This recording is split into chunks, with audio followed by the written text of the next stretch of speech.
Okay, hello, ladies and gentlemen, and welcome to the next episode of the Speed Mooting podcast. My name is John Dove, and I am the host of the podcast.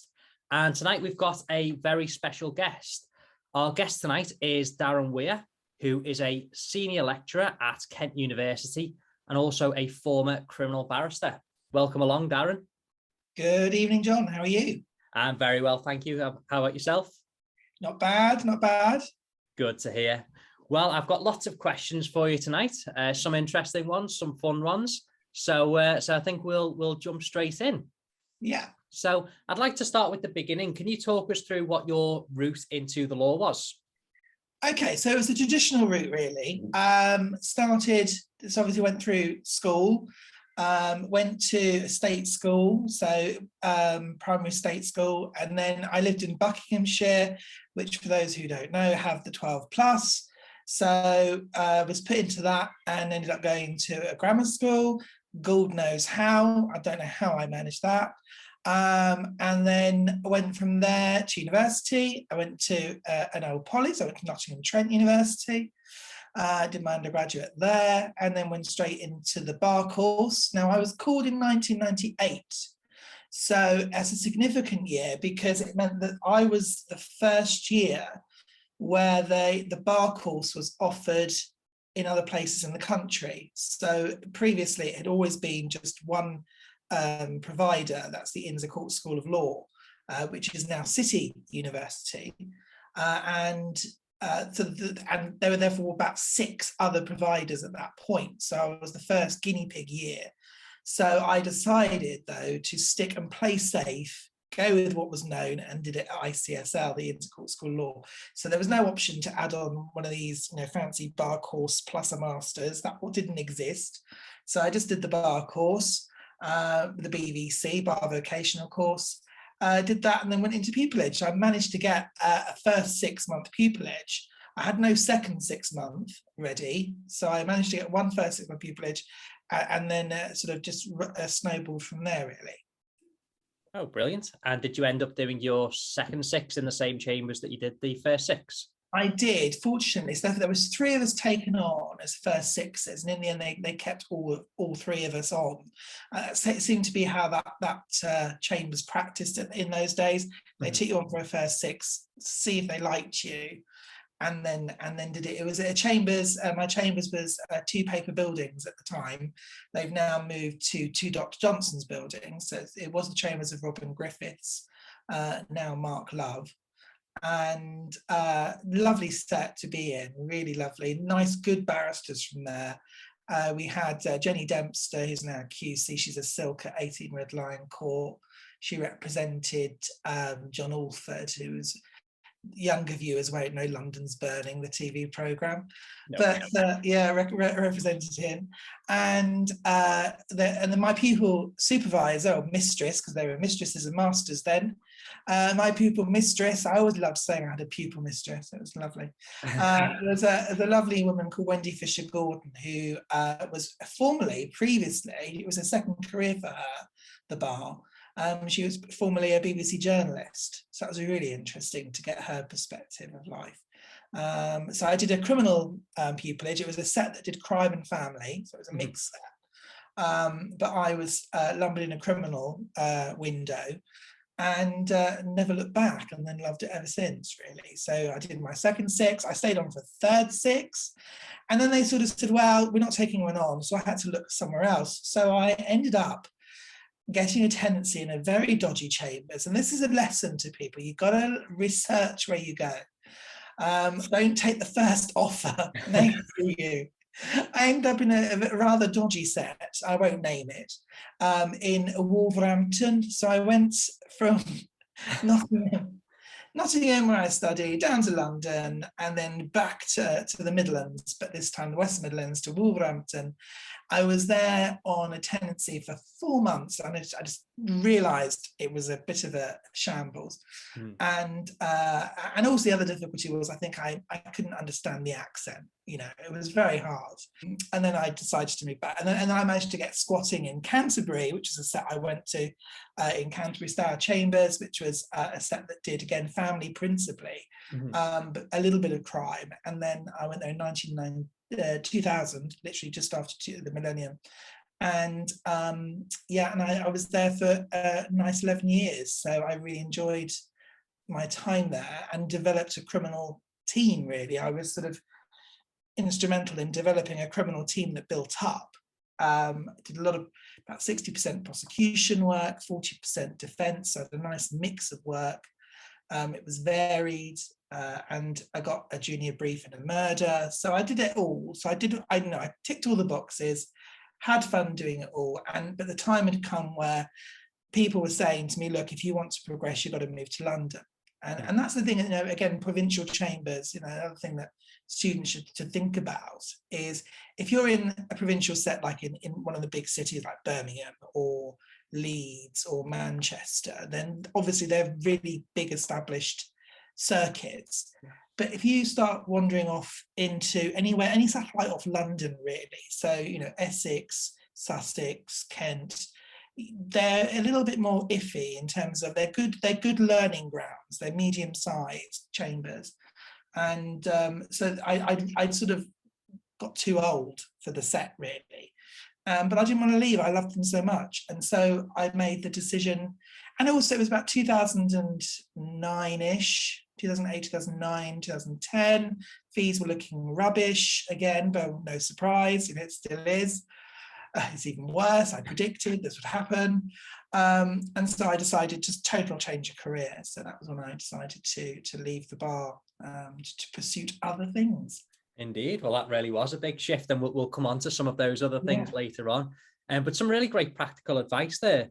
Because obviously you think about most of the big cities where you can build that career, but I suppose for people who are sort of in the southeast, you know, it's something to think about. It's, you know, if you're going to be in the outskirts of London, think about how you can actually develop your practice. Yeah, you want to try and therefore maybe go for a set that has got a London base, but has perhaps an annex in a county, so in Sussex or in if you want to go that way, or Essex, Surrey as well. There's a couple of chambers now that have established annexes there. But of course, you know, things have changed. You know, if you know, because of remote working and everything's electronic, you know, things have changed. The need to go to London has gone. So even now, you know, a lot of my students, you know, they spend a little time in chambers, but they go on to become sole practitioners on their own essentially, and use their home address as their address. Not the home address, but they use an address that's neutral. But they're not in a set with other barristers. They're actually on their own. Therefore, they're not paying any rent or any commissions to clerks, and they're running their own practice. That works for some people as well. It seems to be more and more common these days as well. I've noticed a number of people doing that. So at least there's other ways for people to go on and develop their practices over time. Okay. So in terms of your career at the bar, then, did you have a preference between prosecuting and defending, or did you like them equally? I think I liked them equally. I think the prosecution liked me more than the defence team, the defence lawyers in Kent. I had some very good defence lawyers. I had a very good defence firm who actually, and this is another big tip for students to think about. Okay, you might want to be a barrister, that's fine. But what you need to do as well is get the solicitor's experience too. So I very early on, as a kid, so I did my first mini pupillage at the age of 15, and it was very strange. I remember vividly going up to London in this rain Mac. I think it was my dad's. It was far too big for me, on the train, and that was the first taster of the law that I had. I always wanted to be an actor previously, and so and they said, well, you're not good enough to be an actor. Well, lawyers, they're sort of actors, but in a different vein. Try that. What they say, most of their advocates are thwarted thespians. We are. It's absolutely true. And again, if people have experience and background in drama and acting and the arts, that's something that if they do that on the side, people see CVs that are just full of mini pupillage, or solicitor work experience, blah blah blah, seen it all, done it all. The thing that people wanted to talk to me about in interviews was the fact that as a kid I did the acting thing. So, and I was at the National Theatre, I was on a couple of TV commercials, BBC TV. And that's what they were interested in. They weren't interested in the rest. They were interested, oh, well, what was that? They wanted to know a bit more about that. So something that really is a spark that sort of brings you out from the rest is really good. So if you do amateur dramatics, put it on the CV, talk about that, because they're fed up with hearing the same old, same old. Where was I? I was digressing. Yes. So so my first mini pupillage was age of 15. And then I decided to try and get some work experience in a law firm. So my nearest town to where I lived was Uxbridge, which of course people will know because that is Boris Johnson's constituency these days. Wasn't back then. And I knocked on the doors of high streets firms. So I just knocked on the door, gave him my CV, and the door happened to be opened by the partner's secretary. We had a long chat. Always get friendly with the secretaries. They're the ones that matter. And she arranged a week's work experience for me. So I did that, loved it, got to meet barristers that way as well. And then I went back over the summer and worked for the firm again, this time doing outdoor clerking. So I was actually in the days where they used to be able to send an outdoor clerk, and they used to pay you. Not much, but enough to pay your travel and get there and stuff. And I used to take notes behind barristers in court, at the Crown Court and in the family courts. And that was great. And that firm then followed me and gave me work when I became Brilliant. a barrister. And they followed me even to Wolverhampton. I'd go down to and their local court, their Crown Court was Isleworth. So I had a mixed practice when I was in crime. I had a defence practice in Isleworth, and then I had a prosecution practice in Kent. More defence work in Kent as well, but not as much. So I had the two. So that was a really nice mix. And I did a lot of work for them all the way through to the very end, actually, until they in the end stopped doing crime as well because it didn't pay. And they just do purely family now, but he's getting on now, Richard. So yeah, it was a lovely firm to work for. I always remember the name was a really old-fashioned name. 1830 the firm was set up with Nichols, Christian, Crocker. Oh wow. I know, lovely name, and it's just so wonderful. And so just that opportunity, just a knock on the door, that shoe leather, walking down and dropping off the CV turned into that. And then I was able to go to the chambers and say, I've got a firm who wants to instruct me. And I always remember the first week of my first 6-month pupillage, I was with the soon to be head of chambers, Mark Love, at a county court in Harrow. And I'd also got some work experience at another law firm, and the solicitor was there at court. He goes, "Oh, hi Darren, how are you doing?" And he's Mark. I was like, "How do you know? What the hell?" So all those connections help. So whenever your university does things involving solicitors and you think, "Oh, I'm going to be a barrister doing business, I'm not going to go." Go. You've got to go to everything, because these connections, could lead somewhere. To other things. It really is important. Yeah, I think you've hit the nail on the head there, because you just don't know, how these connections are going to help you later on. So as you say, this was just a pure work experience as a teenager, and it led to work years and years down the line. I think the other point is really, getting the shoe leather out, because a lot of people have this mindset of we need to wait for there's a formal application and then we'll go on. Just go around the high streets, bang on the doors, have your CVs ready. I used to do exactly the same thing when I was a student. And that led to work experiences for me. So the amount of times there's been like a dinner at the university when they do the law societies do the dinner and stuff, and a cheeky student goes up to somebody and says, "Oh, I'm looking for work experience." They'll say yes. Here's my card.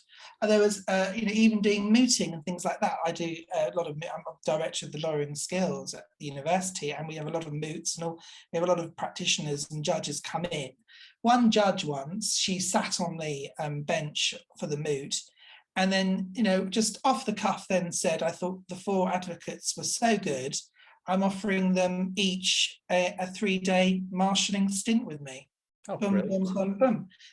So anything can happen, it really can. It really can. I used to, when I was a student, I used to go to the Crown Court as well, just to sit in the public gallery. And then, you know, whenever there was an adjournment, if I saw someone milling about in a wig and gown, I'd go and tap them on the shoulder, say I'm a student.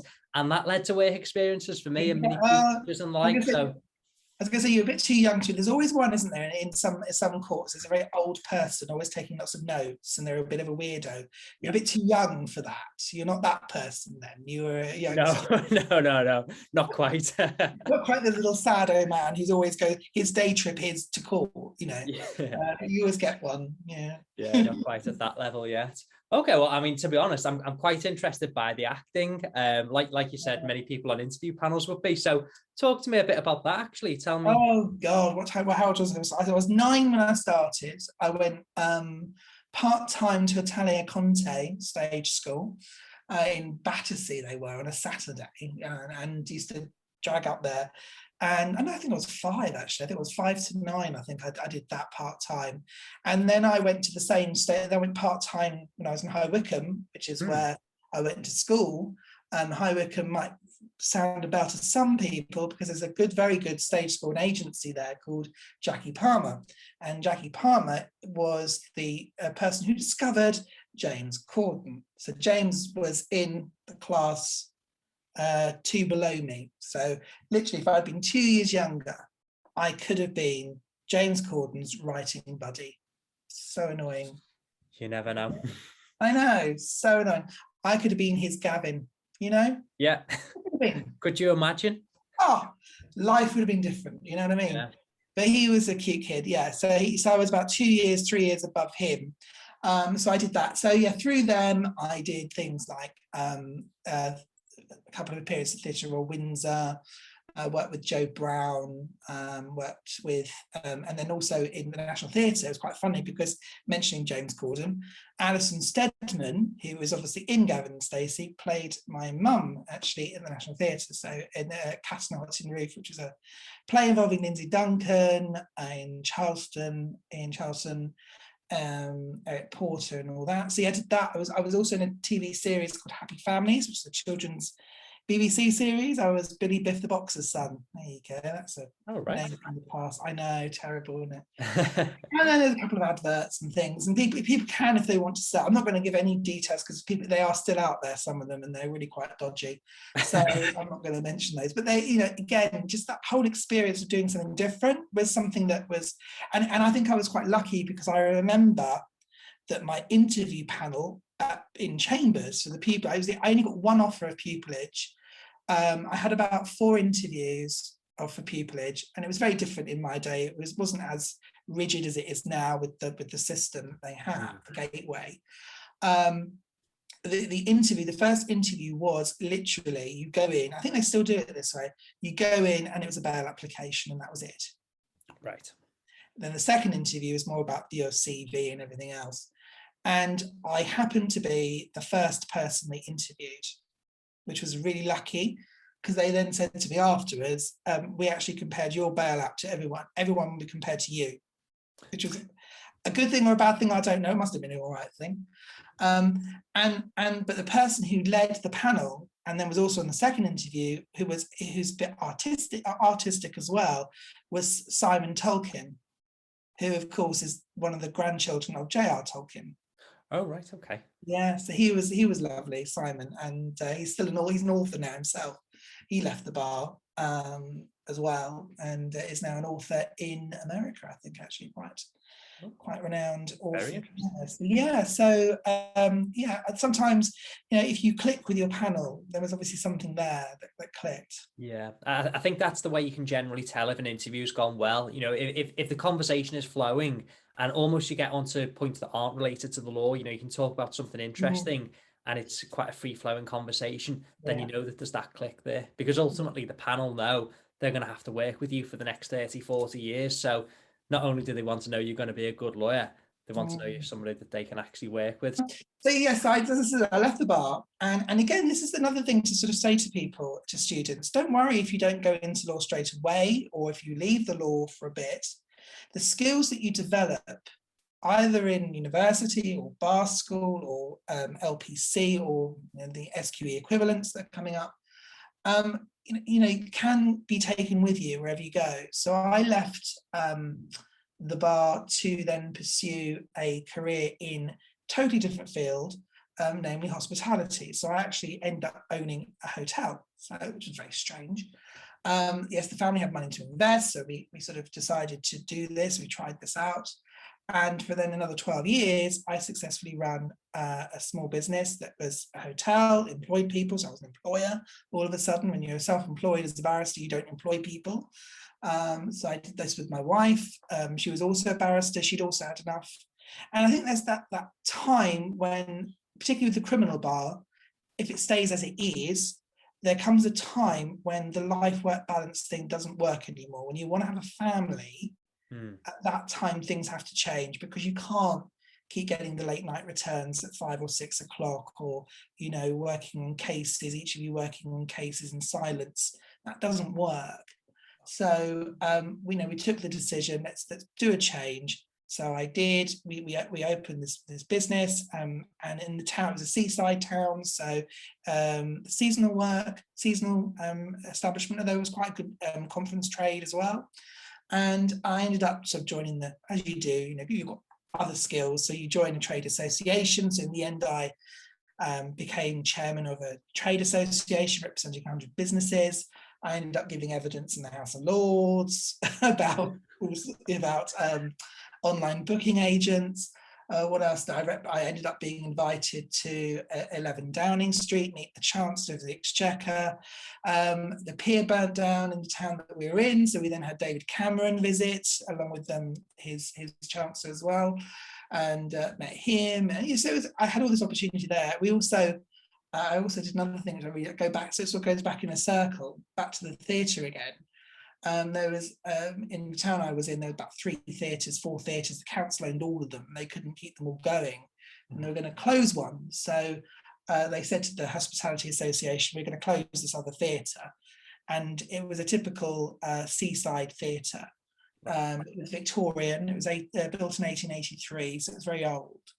And it housed, the one thing it didn't do anything else all year, but all it did do during the summer was it hosted the old traditional end of pier summer variety show. Okay. And so the hoteliers who sent all their guests, after dinner one night, after their cabbage soup, because they were all of a particular age, were sent to this theatre to watch the variety show. So the council said, well, we're going to close it. And we said, no, you can't do that. We protested and we complained. They said, well, if you think you can do better, here are the keys. And we did. So we then took the theatre and we ran it for 5 years as a community interest company. And then another person who was doing so well, it was making a £50,000 loss to begin with, had about 2,000 footfall a year. By the time the 5 years came around, it had reached 40 to 50,000 footfall and over $1 million turnover. So it was, doing really well. And we were basically bought out. So someone else wanted to take over the theatre, and someone came in and they bought us out, which was very nice. And it's still going today. So it's doing really, really well. I managed to get funding for its facade, because it was obviously a grade 2 listed building.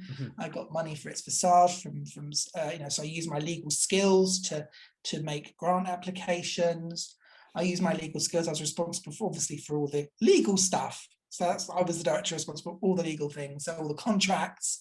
So I made contracts with we had Miranda Hart, Jason Manford, Suggs, a couple of other stars who, after performing with us, then sort of died. Acker Bill and a couple of other stars that then died who were quite old. But yeah, so that was a great time. That was quite fun. But yeah, I was going to say, I bet you had real fun doing that. Oh, the riders that these stars demand. A rider is a part of, in addition to the contract that comes. So you sign the contract. Yeah, okay, we agree that split because everything's done on a split. So the artists get practically everything out of the ticket price, and the poor theatre gets practically nothing. It makes its money on the bar, really. So you sign it all away. You agree all the terms, and then all of a sudden comes in the post the rider, which is this document where people insist on certain things in their dressing rooms, etc. Mm-hmm.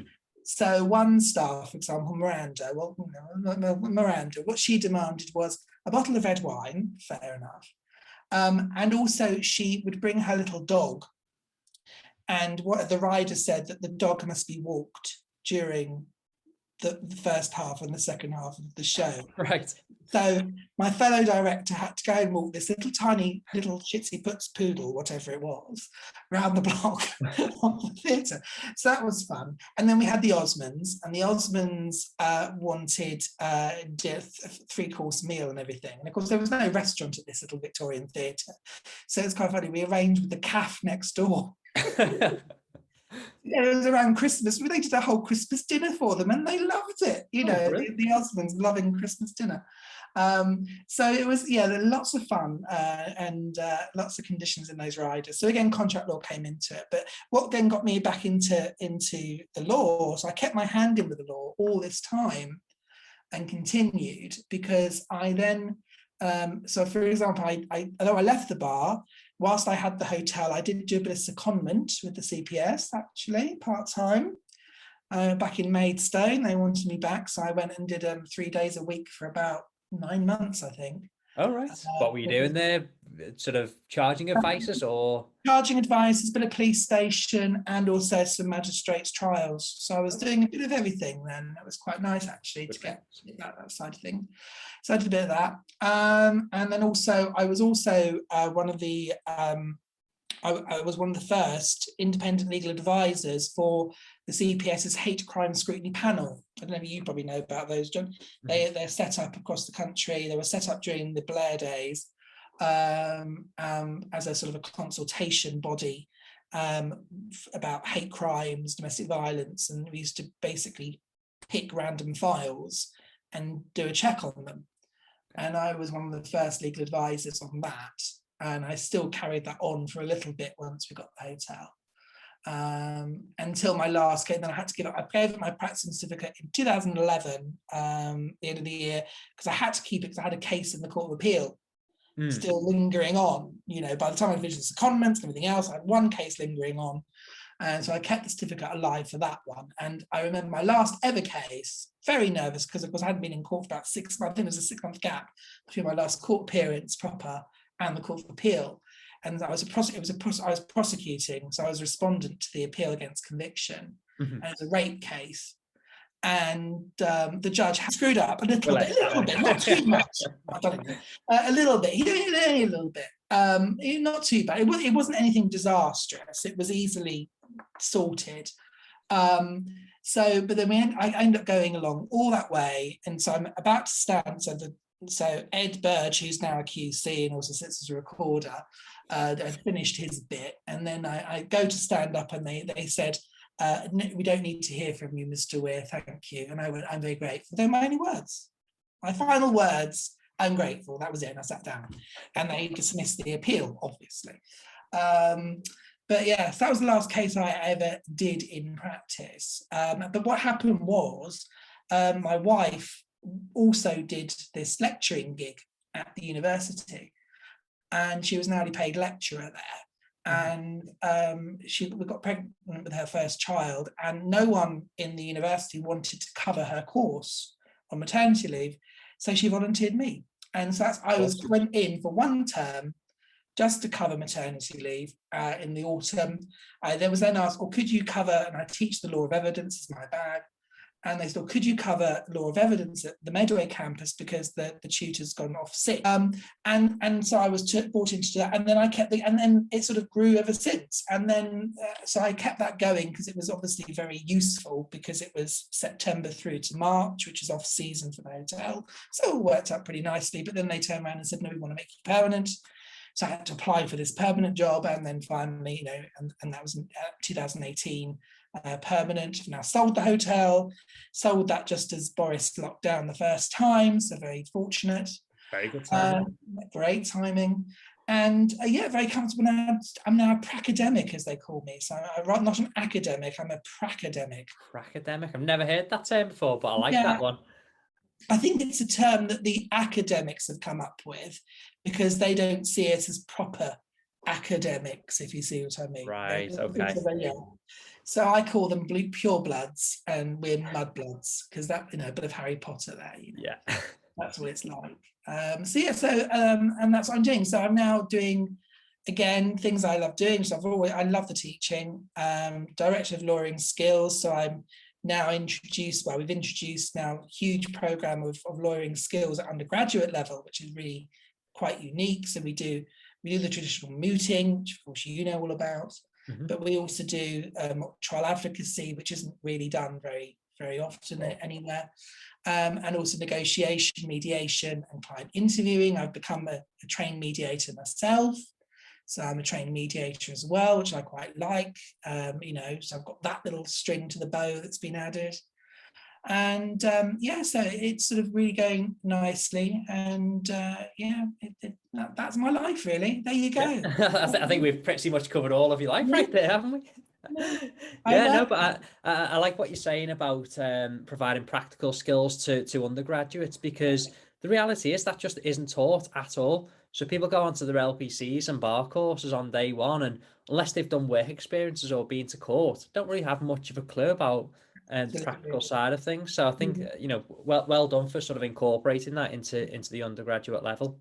Yeah, we've always had a law clinic. So the Kent Law Clinic, which is obviously a lot of universities have law clinics now. Kent was one of the first law clinic in a university. But theirs is they come from an academic point of view still. So you still have an academic element attached to the practical skills. So they do pick up and see things, but they don't go to court or anything. So I've also, again, just using my own experiences, introduced another program which we've started in November 2021, which is called our SOCS scheme, which is our student outdoor clerking scheme. So again, thinking back to me as an outdoor clerk years ago, you don't get outdoor clerks nowadays because there's no legal aid for it. And so we now have students being sent out to sit behind counsel, taking notes in the Crown Court. So there are now undergraduate students, as you say, getting that experience of going to court, and they're loving it. They really are. They're seeing it totally. And some of them do evidence, and so they start seeing it all. Oh, gosh, what you were saying, seeing it makes a big difference. Yeah, it pieces it all together. And I think that's part of the learning process, because you can stand there in a lecture and teach them about hearsay and bad character and what have you, but until you see it in practice, not everything clicks all of the time. So I think that's a good way of helping them sort of gain practical experience and really nailing home the points. Yeah. Definitely. Excellent. Well, okay. Well, just before we come to the end and I go to the quick fire round, I'm just going to ask you if you've got any sort of practical advocacy tips for any aspiring lawyers out there. Any notes, maybe? Yeah. So advocacy tips, it really depends on what it is that you are doing the advocacy for. So there's obviously I'd say the biggest difference is between putting aside the Court of Appeal stuff, because that's nonsense until you're really grown up. Yeah, I think I went to the Court of Appeal in 11 years. I went 7 times. 7 times is quite good. I went 7 times to the Court of Appeal. I'm not going to say how many I won and how many I didn't win. The good thing about crime is you get to go a bit more because there's sentencing. So when there's more chance of getting appeals against sentence, so you get to go more. I think I was only 1 year. I was sort of just 1 year out of pupillage. My first ever one that I went to, my first ever appeal against sentence, was a case of a man who was convicted in the Crown Court after being convicted of dangerous driving, when he drove quite a way with a traffic warden on the car bonnet. Yeah. So he got prison, but I managed to get it reduced, I think, from 18 months to 10 or something. Anyway, that was that one.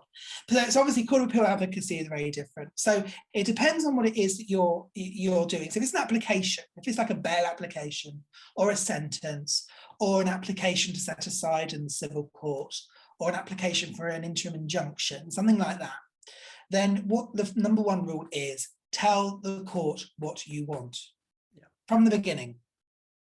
Mm-hmm. And you often get with students when they try those sorts of applications, they go to the law first, particularly undergraduate students and those who've just started the LPC or the bar course. They go to the law. And it's not about the law, it's about the facts. And what do I want? I want bail with conditions. These are the conditions I'm going to be suggesting, and this is why. Yeah. Mm-hmm. So that's a sort of number one tip I'd say about those sorts of things. And then in terms of trial advocacy, I suppose many people say, what's the hardest, examination in chief or cross-examination? What's your view, John? I would say examination in chief is more difficult. I agree. It really is. And those practitioners who are civil, who don't do it. Is this your statement? Yeah. This is your statement. Do you remember signing this statement? Yeah. May this go into... That's it. They're useless at it. So, if you want to make sure that your skills are, do crime to begin with, because you do get to do examination in chief. And I find that is the hardest skill. So don't treat it. I think a lot of people treat it, it's easy, I'll just take them through their statement, and don't really prepare examination in chiefs. So I think with examination in chief, the number one tip is you've got to prepare it. Yes, completely. So that's it. They're my two big tips. Yeah, no, great practical advice there. And I think you've covered things that not a lot of people deal with, because I think most times I ask that question to practitioners and they'll go for the obvious sort of answer. So I think that was a really good answer. Well, what's an obvious answer? What have I missed? No. I mean, sort of basic points. So, speak slowly, and I can't, all that kind of stuff. But I think you've gone straight in and gone, given some really good advice that people can take on board. Because all that stuff is, these days, with respect to undergraduate, other places who teach undergraduates, that's just usual normal oratory. That's oratory skill, isn't it? Sort of public speaking, isn't it, as opposed to... Yeah. It is, but we still see it, don't we, in your competition, John? We do see students who still are speaking too quickly, and we all do it. We all do it. And you just have to remember to slow down and so on. But yeah, so I thought I'd pick two things that were a bit different. Yeah. Well, I like that answer. And you've touched upon your competition. Do you want to talk about the I'll make it very quick. I'll do the plug. Yes, of course. So there's the chance for you to plug it. Yeah, obviously I've helped you, John, and your speed mooting competition is now, what is it, 9th year or 8th year? 10th year this year. This is the 10th annual competition. Right. So 10 years, wow. So I've just done the inaugural. So started off, because I was saying earlier how I've done all these skills at university. And obviously, being the person in charge of doing mooting and everything at my university, I enter a lot of teams into all of the usual national competitions there are out there, like the ESU moot and the Oxford OUP moot. So it's all mooting, or negotiation, or mediation, or client interviewing. So it's always one skill at a time. So I thought, no, this is too easy. So I stupidly just thought, why not do a triathlon? It's free. So I put together this idea of coming, let's try and come up with a case scenario that could be good for negotiation, a bit of first instance advocacy, which again isn't done a lot. Nope. And then a moot. So you've got three, so you see the case from a negotiation all the way through to an appeal in a day, not asking much. So we had our inaugural one sponsored by Thomson Reuters this year, and I think, and you were kindly judged for us. It was a bit of a hoot, wasn't it? It was a really enjoyable competition. I really enjoyed the day, and I tell you what, there was some really impressive advocacy from the students as well. So well done for organising that competition. And the good thing was that because none of them had done that middle one, some of them might have done a negotiation before. In fact, there was a very good team from Swansea, are well known for their negotiation. Matt Perry, if you're listening, and they really top, the top in the country, and you could tell that one of his teams was the best negotiator. But as a triathlon, just like the sports, you've got to be an all-rounder. So, so this competition was really good. It really did test people, because that one skill that no one's done, was a challenge for them all. So you could really tell who was cutting the mustard. And it was great. And it was also good because it was residential. We had a comedy mock trial in the evening, which of course you kindly prosecuted. I did. It was based on Goldilocks and the Three Bears. And we had a retired judge play 18-year-old Goldilocks, and she brought her own blonde wig in. I don't know how she has the blonde wig, mind you. I know, I was shocked by that. And the green jumper as well, don't forget. And the green, oh, very lovely. Yeah, very 70s, wasn't it, that one? Yeah. And I was Daddy Bear, so that was interesting. So it was great fun with, of course, Bernard Richmond QC. He's one of our honorary professors, who's also, of course, the head guru at Middle Temple for advocacy. He's just amazing. So it was a great time. And, the whole thing is that format has meant that I've got coming up, for example, for my own students in July, another residential intense weekend advocacy training. So we've got that coming up. Basically using all the budget I've got left before the end of the tax year. 31st July is my accounting year end, so I've been phoning around everybody around the university, got any spare cash, so I can put on this bloody thing. So got that. So this all leads on. So the other competitions are great. Any opportunity students have to get into competitions, do advocacy club, is a really good opportunity, and they should take it.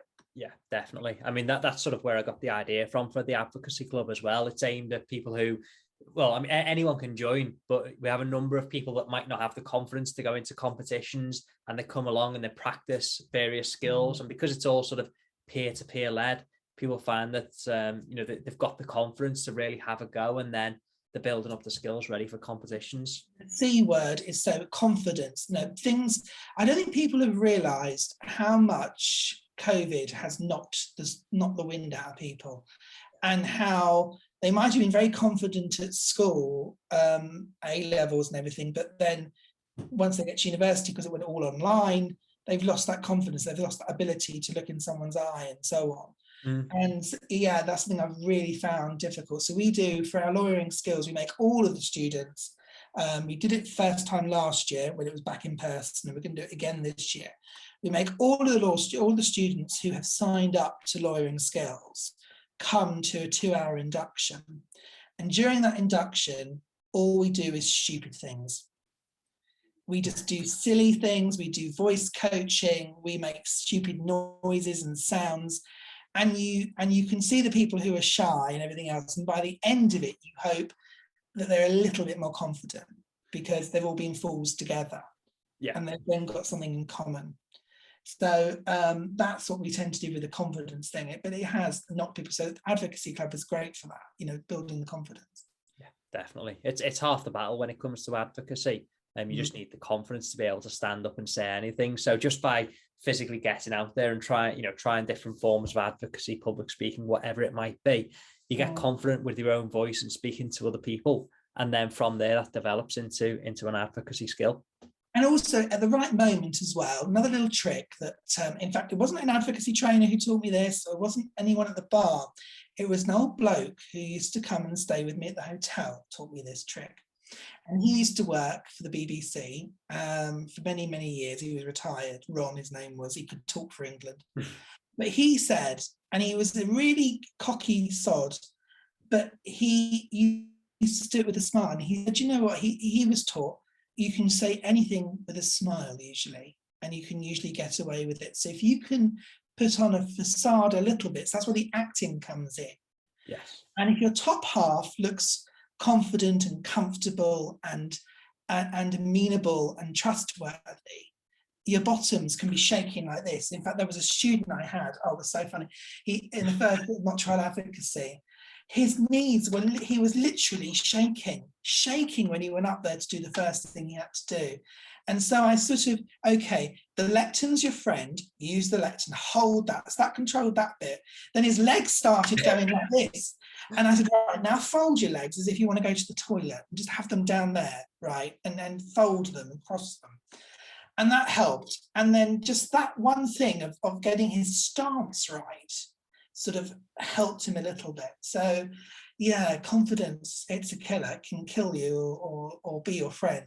Yeah, it really can. But the good thing is, if you are, you know, this is a point for those listening, if you are somebody that is nervous, generally when it comes to advocacy, it's something that you can overcome. It's only, and it's through practice. That's how you overcome it. So, you know, practice in front of your friends, practice in front of a small group. And the more you do it, the more confident that you'll become. Mm-hmm. So it's a weird sort of circle, you know, it goes full circle. You know, you're not confident because you've not performed advocacy that often, but the more you perform it, the more you'll overcome the confidence, and anyone can overcome that barrier.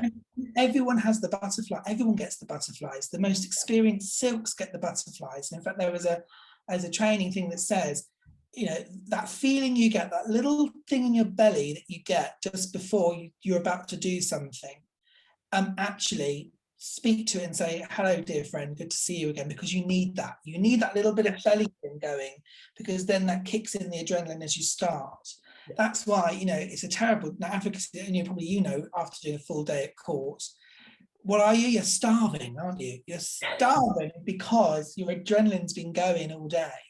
And that's why, you know, we're very unhealthy lawyers, I think, on the whole. I think so. I think that's probably where it comes from.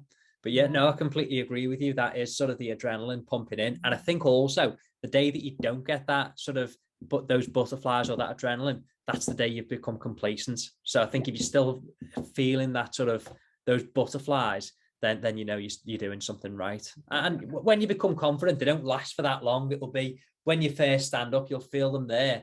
And then once you're one or two sentences in, they'll go away. But that's what sort of, it gets you going initially, doesn't it?